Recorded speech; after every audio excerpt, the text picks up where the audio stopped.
Sarah et Johnny ont invité 3 femmes à dîner chez eux. Emily a apporté un rouge à lèvres avec elle. Claire portait un bracelet dont elle savait qu'il plaisait à Johnny. Et Julia avait un mouchoir qui dépassait de son sac. Maintenant, Sarah soupçonne que l'une d'elles soit la maîtresse de Johnny. Mais qui ?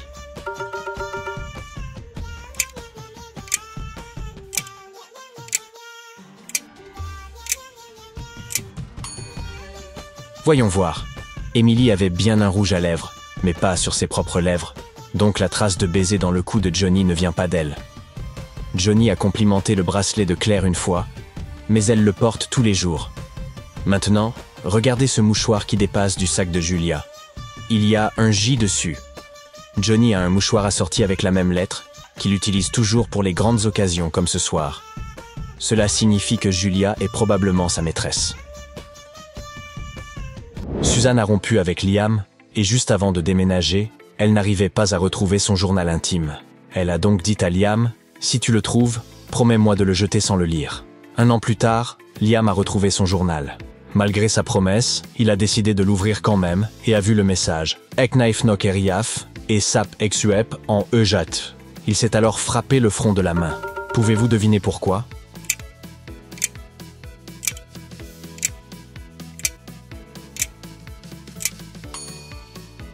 Eh bien, Liam a finalement compris pourquoi Suzanne l'avait quitté. Regardez le message à l'envers. Il dit « Je ne peux pas te faire confiance ». Oups. André a décroché un emploi consistant à s'occuper des 3 chiens d'un vieil homme riche et excentrique. Ses instructions étaient simples. Médor aimait le bœuf, Poupette préférait le poulet et Sultan appréciait le poisson. Mais lorsqu'il fut l'heure de nourrir les chiens, André ne pouvait voir que les chiffres 1, 2 et 3 au fond des gamelles, et ne parvenait pas à se rappeler quel bol correspondait à quel chien. Pouvez-vous l'aider ?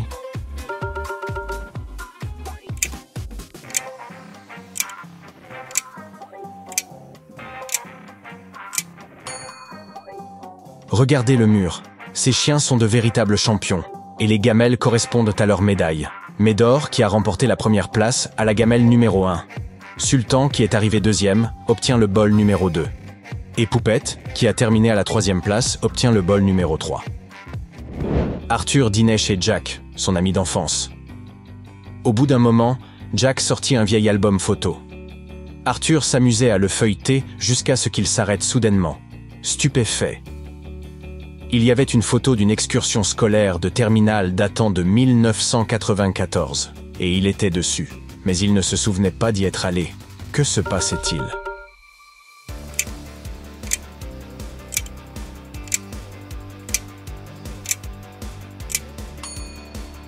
Eh bien, malheureusement, Arthur n'a pas pu participer à ce voyage. Ses amis ne voulaient pas qu'il se sente exclu, alors ils ont accroché une photo du visage d'Arthur à un bâton et l'ont emmené avec eux. Christina travaillait lorsque sa mère l'a appelée et l'a pressée d'aller ouvrir leur coffre-fort à la maison. Elle lui a dit que les premiers chiffres étaient 06 et 16.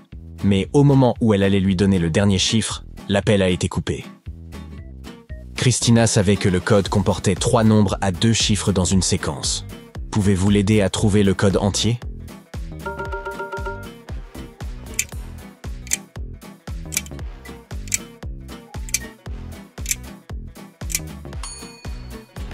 Si vous retournez les chiffres, vous obtenez 90 et 91. Cela signifie que le nombre suivant dans la séquence est 92. Ouf! Noé Starr, un célèbre rappeur, traîne dans son studio parfaitement insonorisé où absolument aucun son de l'extérieur ne peut filtrer. Mais soudain, il entend une douce voix féminine chanter. Comment est-ce possible ?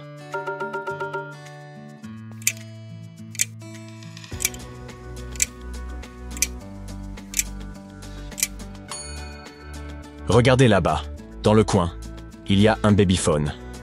La voix qu'il a entendue était celle de sa femme chantant une berceuse à leur fille à l'étage. Léo étudie en Espagne et a planifié un week-end romantique à Paris avec sa petite amie. Leur vol est prévu à 7 heures du matin. Ils arrivent tous deux à l'aéroport en même temps, se regardent et s'exclament « Je t'en prie, pardonne-moi ». Alors, pourquoi s'excuse-t-il ?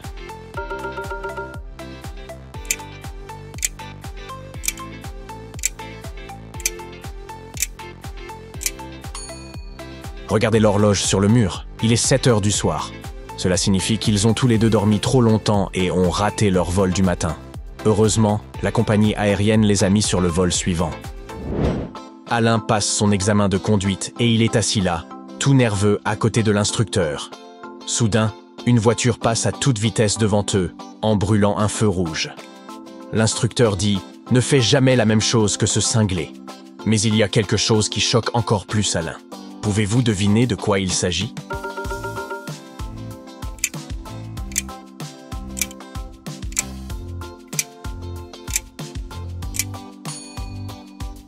Ce chauffard est en réalité le frère jumeau d'Alain. Des coupes de cheveux différentes, mais le même visage. Quelles étaient des chances! Suzanne écrit une carte d'anniversaire à sa meilleure amie et souhaite la découper en forme de cœur. Oh non! Elle ne retrouve pas ses ciseaux. Suzanne se rend donc dans un magasin où elle a 4 options. Des ciseaux à 2, 5, 15 et 30 euros. Quelle paire achète-t-elle?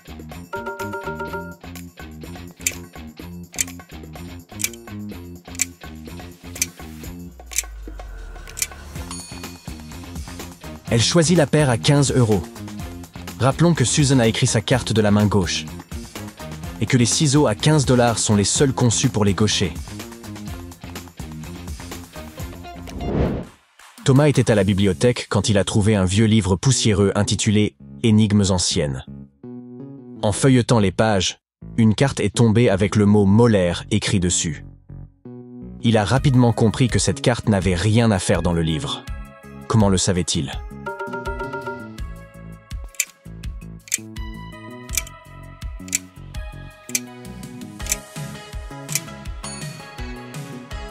Eh bien, la molaire est un type de dent et le mot est écrit en bleu. Donc, la réponse ici est Bluetooth. Un peu trop high-tech pour une énigme ancienne, vous ne trouvez pas? Lors d'une fête d'anniversaire dans un spa de luxe, Lily arborait fièrement son bracelet favori. Après une séance de relaxation au sauna, tout le monde est retourné au salon pour découvrir que le bracelet de Lily avait disparu. Pouvez-vous deviner ce qui lui est arrivé?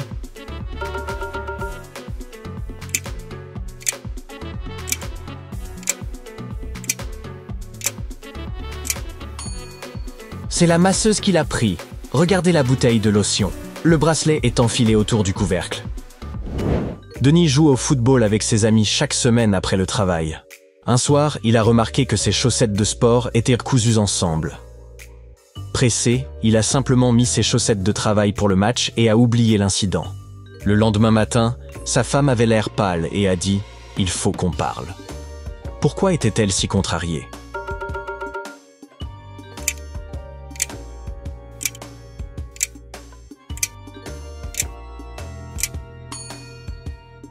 Il s'avère que la femme de Denis a cousu ses chaussettes de sport ensemble pour voir s'il la trompait.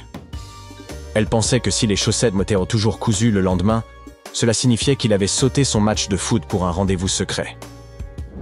Clara s'est réveillée en sursaut à 4 heures du matin au bruit de son téléphone tombant par terre. Elle s'est dit « Ce doit être le chat ». Mais ensuite, elle a remarqué que Pompon était de l'autre côté de la pièce et la fixait du regard. Alors, comment le téléphone a-t-il terminé par terre ?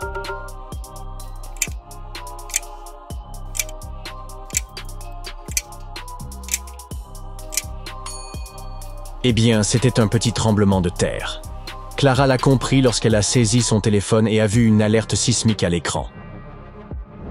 Tom vient de devenir maître nageur à l'Aquasplash. Il surveille la piscine à vagues lorsqu'il aperçoit tout à coup une urgence. Pouvez-vous deviner ce qui a attiré son attention?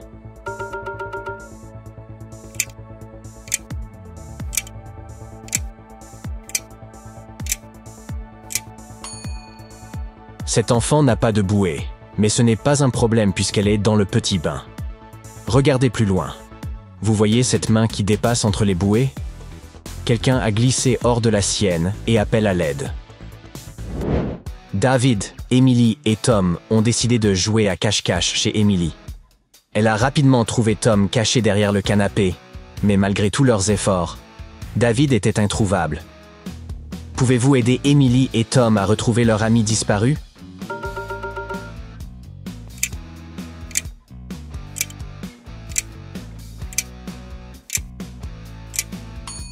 David s'est caché dans la baignoire et a tiré le rideau de douche.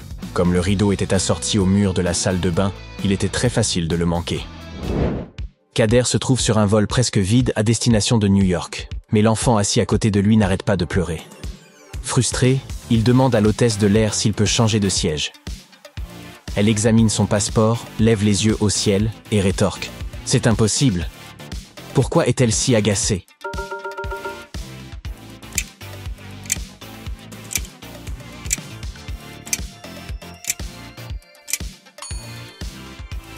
Il se trouve que l'enfant qui pleure n'est autre que la propre fille de Kader.